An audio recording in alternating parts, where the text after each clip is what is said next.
Halo teman-teman, pernah nggak kalian bertanya-tanya, kenapa cerita rakyat, mitos, atau legenda dan berbagai budaya seringkali memiliki kesamaan pola? Misalnya, kenapa banyak cerita pahlawan yang harus melewati tantangan sebelum mencapai kemenangan?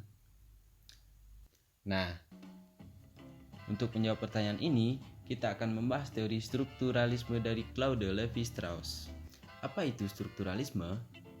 Sebelum kita masuk lebih dalam, kita harus memahami dulu apa itu strukturalisme. Teori ini berangkat dari ide bahwa di balik semua cerita, mitos, atau bahkan kebiasaan manusia, ada pola, ada struktur yang tidak terlihat. Meskipun cerita-cerita di berbagai budaya berbeda dalam detailnya, mereka memiliki struktur dasar yang sama. Lévi-Strauss dan analisis struktural. Claude Lévi-Strauss adalah seorang antropolog yang menerapkan pendekatan struktural dalam mempelajari budaya.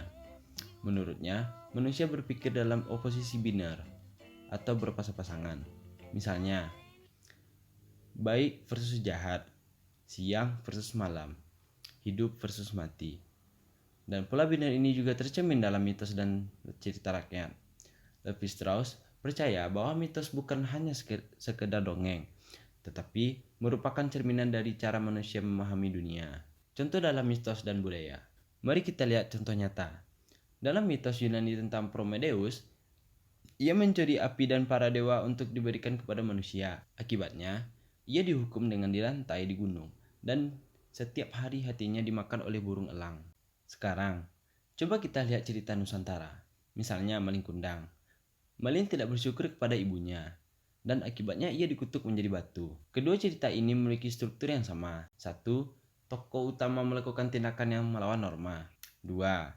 Mereka mendapatkan hukuman sebagai konsekuensinya. 3. Ada pelajaran moral yang bisa dipetik. Kenapa strukturalisme penting? Kenapa sih konsep ini penting?